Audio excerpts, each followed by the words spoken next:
Recently हुए India और Australia के एक प्रैक्टिस मैच में बुमराह का एक शॉट ऑस्ट्रेलियन बॉलर ग्रीन के सीधे मुंह पे लगा तो नॉन स्ट्राइकर एंड पे खड़े मोहम्मद सिराज अपनी क्रीज छोड़ते हुए और अपना बैट छोड़ते हुए सीधे ग्रीन के पास पहुंच गए। वो रन आउट हो सकते थे, उन्होंने रन की भी परवाह नहीं करी और वो सीधे ग्रीन को संभालने पहुंच गए। इस खेल भावना को देखते हुए ऑस्ट्रेलियन मीडिया ने सिराज की जमकर तारीफ करी।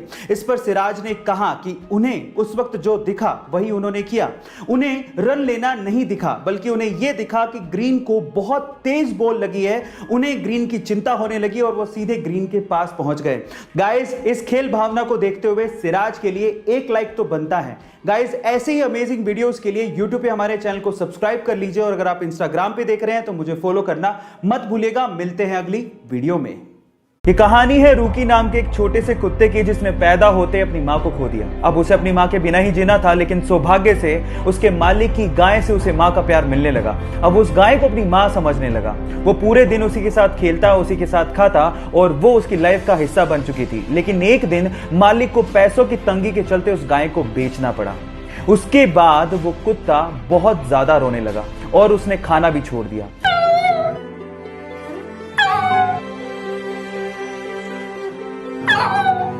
लेकिन एक दिन वो सूंघता सूंघता उस गाय के पास पहुंच गया। ये देखकर कुत्ते का मालिक हैरान रह गया और उसने उस गाय को वापस लाने की सोची। और जैसे ही गाय को वो वापस लेके आए, वो कुत्ता भागता हुआ अपना प्यार उस गाय को दिखाने लगा।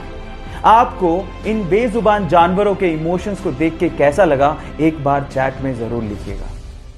मैक्सिको में एक बहुत ही रहस्यमयी जगह है जिसका नाम है द जोन ऑफ साइलेंस। अब क्या खास है इस जगह में, मैं आपको बताता हूं। यहां पर घड़ियों की सुइयां अचानक से रुक जाती हैं, रेडियो के सिग्नल काम करना बंद कर देते हैं, कंपास की सुई चारों तरफ घूमने लगती है और आपके मोबाइल के सिग्नल वो भी पूरी तरह से ठप पड़ जाते हैं, यानी कि पूरा का पूरा कम्युनिकेशन एकदम ठप।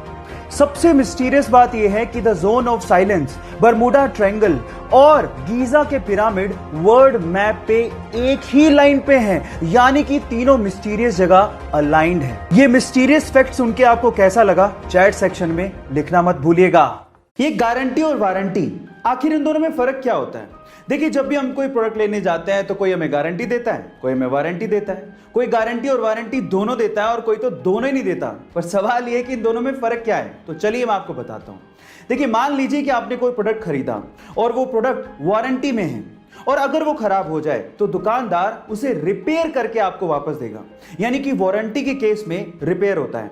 लेकिन अगर वो प्रोडक्ट गारंटी में है और फिर वो खराब हो जाए तो दुकानदार उसे रिप्लेस करके आपको वापस देगा, यानी कि एक नया प्रोडक्ट आपको मिलेगा। अब मतलब क्या निकला, वारंटी के केस में रिपेयर होता है लेकिन गारंटी के केस में रिप्लेसमेंट होता है। क्या आप इसके पहले तक ये फैक्ट जानते थे? और अगर नहीं जानते थे तो YouTube पे हमारे चैनल को सब्सक्राइब कर लीजिए और अगर आप Instagram पे देख रहे हैं तो मुझे फॉलो करना मत भूलिएगा। मिलते हैं अगली वीडियो में। गाइस, इन्फेंट यानी कि नवजात बच्चे कितने क्यूट होते हैं ना, लेकिन जब वो रोते हैं तो पूरा घर सर पे उठा लेते हैं।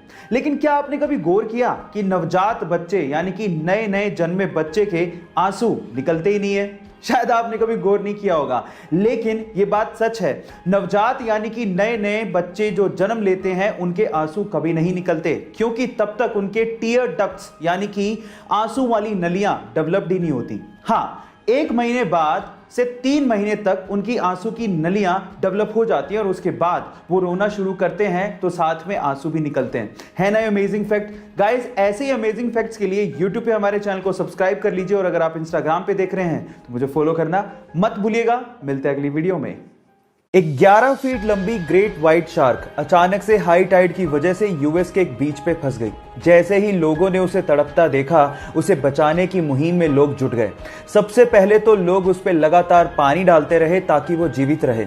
इसके बाद उसको वापस समुद्र में पहुंचाने के लिए उन्होंने रेत का एक चैनल बनाया और उसके बाद उसे खींचते हुए समुद्र तक पहुंचा दिया।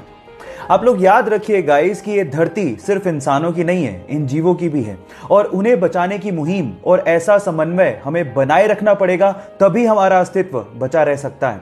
आपका इसके बारे में क्या कहना है, चैट सेक्शन में लिखना मत भूलिएगा।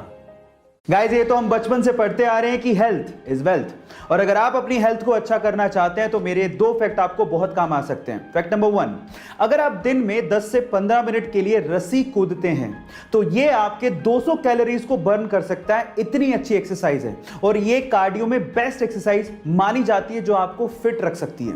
नंबर 2, साइंटिस्ट लोगों ने रिसर्च से पता लगाया है कि जो लोग ज्यादातर अपना समय इंडोर बिताते हैं उनके आंखों के और उनकी इम्यूनिटी के वीक होने के चांसेस सबसे ज्यादा होते हैं। इसलिए थोड़ा बाहर निकलिए और अच्छी हवा खाइए। ऐसे ही इंटरेस्टिंग फैक्ट्स के लिए YouTube पे हमारे चैनल को सब्सक्राइब कर लीजिए और अगर आप Instagram पे देख रहे हैं तो मुझे फॉलो करना मत भूलिएगा। मिलते हैं अगली वीडियो में। गाइस, क्या आप लोगों ने ऐसी स्मार्ट वॉच के बारे में सुना है जो आपकी फिंगर को ईयरफोन में कन्वर्ट कर देती हो और उसके बाद आप इसको ऐसे लगा के अपने खोल्स या म्यूजिक सुन सकते हैं? जी हाँ गाइस, इस वॉच को एसजीएल कहते हैं और एक्चुअली इस वॉच को हम लोग बाकी स्मार्ट वॉचेस की तरह ब्लूटूथ से अपने मोबाइल से कनेक्ट कर सकते हैं और उसके बाद जैसे ही कॉल आएगा एक एडवांस बटन दिया होता है जिसे क्लिक करने के बाद आप जैसे इसे कान पे लगाएंगे ये रिस्ट से फिंगर की तरफ सिग्नल्स को भेजती है और उसके बाद आपकी ये फिंगर ईयरफोन के जैसे काम करना शुरू कर देती है। आपको ये टेक्नोलॉजी कैसी लगी चैट सेक्शन में लिखना मत भूलेगा। गाइस, क्या आप दिन में सोते हैं? अगर आप दिन में सोते हैं तो मैं आपकी जानकारी के लिए आपको बता दूं कि ये आदत आपकी सेहत के लिए और आपके काम के लिए बहुत अच्छी है। एक स्टडी से पता लगा है कि दिन में छोटे छोटे पावर नैप लेने से आपकी क्रिएटिविटी और आपका फोकस बढ़ता है और बाकी बचे हुए दिन में आप फ्रेश फील करते हैं। ना सिर्फ ये, स्टडी से यह भी पता लगा है कि जो लोग दिन में पावर नैप लेते हैं उनके हार्ट अटैक से मरने के चांसेस 30% कम होते हैं उन लोगों से जो पूरे दिन काम करते रहते हैं। है ना ये अमेजिंग फैक्ट? गाइस, ऐसे ही इंटरेस्टिंग और अमेजिंग फैक्ट के लिए YouTube पे हमारे चैनल को सब्सक्राइब कर लीजिए और अगर आप Instagram पे देख रहे हैं तो मुझे फॉलो करना मत भूलिएगा। मिलते हैं अगली वीडियो में। गाइस, हम में से बहुत सारे लोग अपनी भारतीय भाषाओं को इस्तेमाल करने तक में शर्म महसूस करते हैं, लेकिन दूसरी ओर कुछ लोग ऐसे हैं जो कि हमारी भारतीय भाषाओं को बड़े बड़े मंचों पर बहुत प्राउडली बोलते हैं। उनमें से एक है डॉक्टर गौरव शर्मा।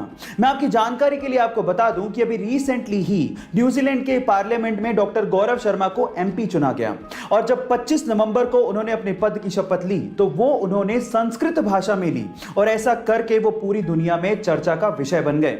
गाइस, मैं आपकी जानकारी के लिए आपको बता दूं कि डॉक्टर गौरव शर्मा हिमाचल प्रदेश से हैं और 1996 में वो न्यूजीलैंड शिफ्ट हुए। किसी यूजर ने उन्हें पूछा कि आपने शपथ हिंदी में क्यों नहीं ली, तो इस बात पे उन्होंने जवाब दिया कि संस्कृत भाषा सभी भारतीय भाषाओं की जननी है। गाइस, ये फैक्ट आपको जान के कैसा लगा चैट सेक्शन में जरूर लिखिएगा और अगर आप मुझे YouTube पे देख रहे हैं तो हमारे चैनल को सब्सक्राइब कर लीजिएगा और अगर आप Instagram पे देख रहे हैं तो मुझे फॉलो करना मत भूलिएगा। मिलते हैं अगली वीडियो में। वो एक साधारण सी गृहिणी थी और घर पे ही शास्त्रीय संगीत सिखाया करती थी। 2013 में अचानक से वो एक बीमारी का शिकार हो गई और लगातार 2 साल तक उन्हें दवाइयां लेनी पड़ी, जिसकी वजह से उनका वजन भी काफी ज्यादा बढ़ गया था। लेकिन वो लाइफ में कुछ करना चाहती थी, इसके लिए ही घर के पास उन्होंने एक जिम को ज्वाइन किया और साथ ही महीने में उन्होंने अपना 24 किलो वजन कम किया और वो एक ट्रेनर भी बन गई। उसके बाद उन्होंने सोचा कि क्यों ना एक 6 पैक बॉडी बनाई जाए। इसके लिए उन्होंने 8 महीने की कड़ी मेहनत की और फाइनली एक रिप्ड बॉडी बना ली और एक बॉडी बिल्डिंग चैंपियनशिप में पार्टिसिपेट भी किया। गाइस, इस उम्र में ऐसा करना वाकई में बहुत बड़ी बात है। गाइस, मैं बात कर रहा हूं किरण देम्बला की, जो आज बहुत सारी महिलाओं के लिए इंस्पिरेशन से कम नहीं है। अगर मैं आपसे सवाल पूछूं कि 90 की उम्र तक आप अपने आप को कहां देखते हो, तो शायद आप लोगों का जवाब यही होगा कि या तो चारपाई पे या 4 कंधों पे। लेकिन पटियाला पंजाब की मान कौर जी ने अपना एथलेटिक करियर 93 साल की उम्र में शुरू किया। सुबह सुबह 6 बजे उठकर 20 किलोमीटर दौड़ लगाना, और वो भी उस उम्र में, काबिले तारीफ था। और उसके बाद उन्होंने हिंदुस्तान को 100 मीटर रेस में, 200 मीटर रेस में, 400 मीटर रेस में और जेवलिन थ्रो में ना सिर्फ रिप्रेजेंट किया बल्कि गोल्ड मेडल तक जीत के दिए। और आज हम उन्हें चंडीगढ़ का चमत्कार भी कहते हैं और आज वो फिट इंडिया कैंपेन से जुड़ी हुई भी हैं। अपने जज्बे से हिंदुस्तान का नाम रोशन करने वाली मान कौर जी को मैं सलाम करता हूं।